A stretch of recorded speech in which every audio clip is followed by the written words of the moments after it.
నా అన్వేషణ. ఇతను ఒక యూట్యూబ్ ట్రావెల్ వ్లాగర్. మొదట్లో ఇతని వీడియోలు సహజంగా నిజాయితీగా ఉండడంతో ప్రజల్లో ఇతని వీడియోలకు ఆదరణ పెరిగింది. మాటకు ముందు ఒక బూతు, మాట తర్వాత ఒక బూతు మాట్లాడడం ఇతని ప్రత్యేకత. ఒకసారి హిందూ అంటాడు, మరొకసారి క్రిస్టియన్ అంటాడు. యూట్యూబ్ లో ఎవరైనా పాపులర్ అవుతున్నారు అంటే వాళ్ళని టార్గెట్ చేస్తాడు. రెస్పాండ్ అయితే వరుసగా వాడి మీద వీడియోలు పెట్టి వాళ్ళని తొక్కేస్తాడు.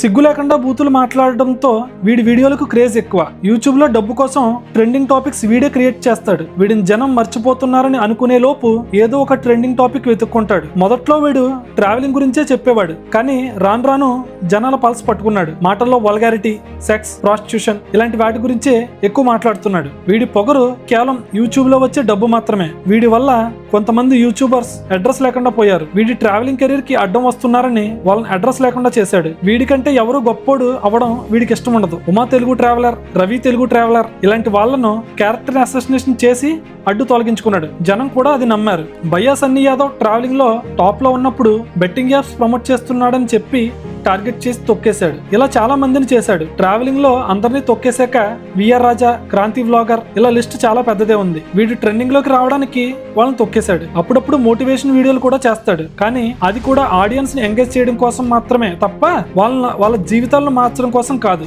బూతులు ధైర్యంగా మాట్లాడే వాళ్ళంటే చాలా మందికి ఇష్టం. ఈ ఫార్ములా సక్సెస్ అవడంతో ఇప్పుడు బూతులు మాత్రమే మాట్లాడుతున్నాడు. ఫారిన్ కంట్రీస్ తిరిగి అక్కడ వ్యభిచార గృహాలు చూపిస్తాడు. ఈ ట్రెండ్ రామ్ ది ట్రావెలర్, ఒంటరి ప్రయాణికుడు లాంటి కొత్త యూట్యూబర్స్ కూడా స్టార్ట్ చేశారు. వీడు ఆఫ్ ది కెమెరా సనాతన ధర్మాన్ని బూతులు తిడతాడు. On the camera Bhagavad Gita, Mahabharatam గురించి గొప్పగా చెప్తాడు. టోపీ లేకుండా వీడియో చేయలేని వీడు యూట్యూబ్ ద్వారా కోట్లు సంపాదిస్తూ అందరికీ టోపీ పెడుతున్నాడు. హీరో శివాజీ, గరికపాటి లాంటి వాళ్ళను తిట్టి ఫేమస్ అయిపోదామని అనుకున్నాడు, కానీ అది మిస్ఫైర్ అవడం వల్ల సబ్స్క్రైబర్స్ పోయారు.